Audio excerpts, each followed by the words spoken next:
So on the topic of infidelity, I know that you have clients couples that you work with that are dealing with infidelity. Tell us a little bit about the types of infidelity that you see.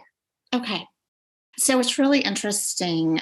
There's a broad range of infidelity typing. And there's a real simplistic way. One is to help the marriage stay together, and one is to act as the way the marriage is going to fall apart. We call that an exit affair. But what I see primarily in my practice is either conflict avoidance affairs. These are people whose needs aren't being met in their marriage, but they don't have the tools, the ability, vulnerability to bring that to their partner and ask for what they need.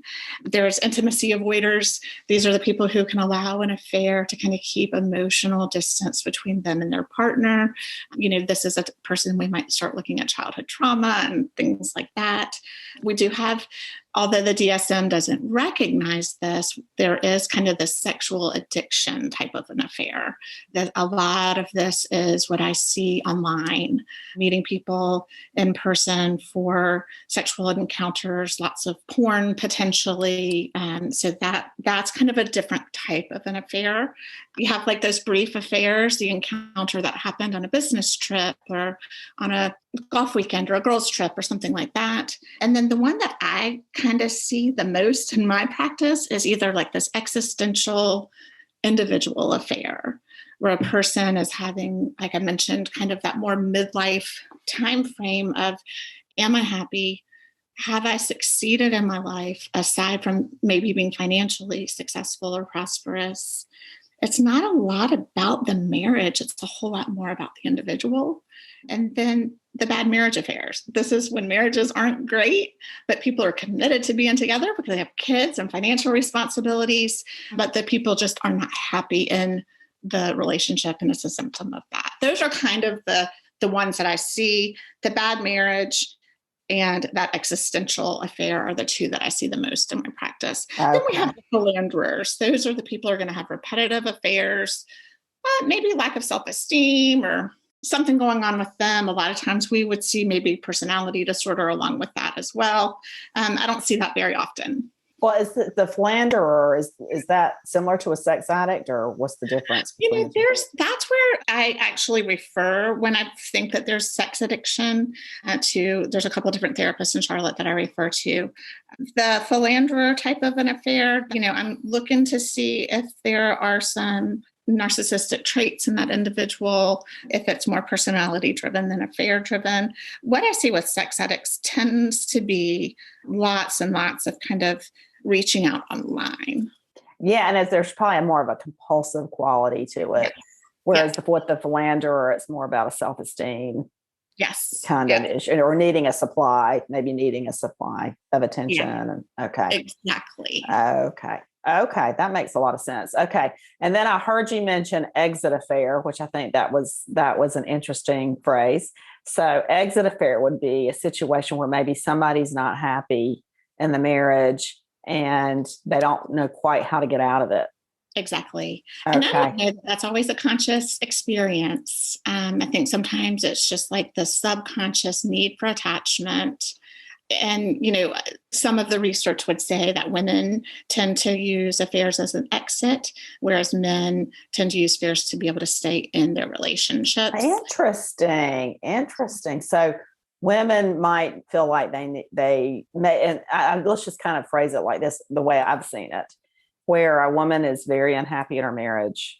She doesn't quite know how. Maybe she's tried to advocate for herself or express that her needs aren't being met, and it's kind of gone unnoticed or unacknowledged, or she's not feeling validated. And she, is in an affair. Maybe didn't plan it. It just happened because her needs weren't being met, and somebody comes along with her needs on a silver platter.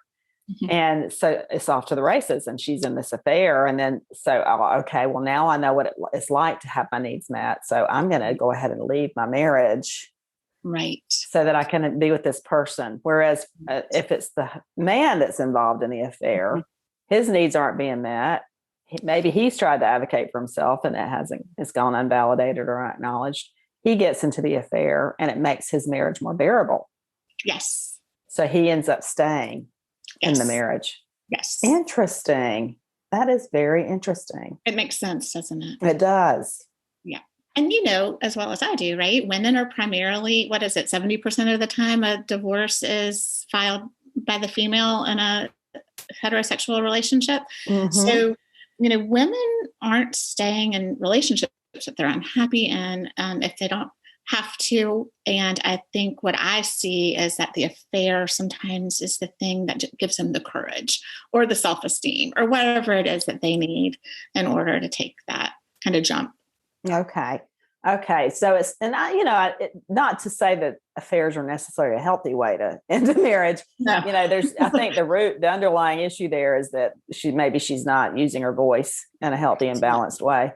And probably ought to, if she's not being heard and validated and it's gone on for years, maybe she could consider going ahead and exiting before the affair happens. Or a couples counselor, right? Yes. And learn some of the skills that we know are generally missing when people find themselves in what we call like a bad marriage affair. These are people who have turned away from one another in their bids for connection. These are people that develop this thing called negative sentiment override. It's where they anticipate things going poorly. They anticipate being criticized. They quit bringing their needs up for feeling like it's not going to be met with understanding or validation. It's going to be ignored. I blame the phone, all of us on our phones and looking at memes and reading interesting articles and ignoring our partners is big part of how we're missing kind of that attunement in the bids of our partners for connection. So those are the types of things that a couples counselor can help with before the situation is right before an affair. Yeah. And the kind of the way I frame it with my clients is marriage is in from 1,000 paper cuts. It's usually not the affair that ends it. It's the 1,000 paper cuts that leads to the affair that ends it. And so a couples counselor can reverse that trend.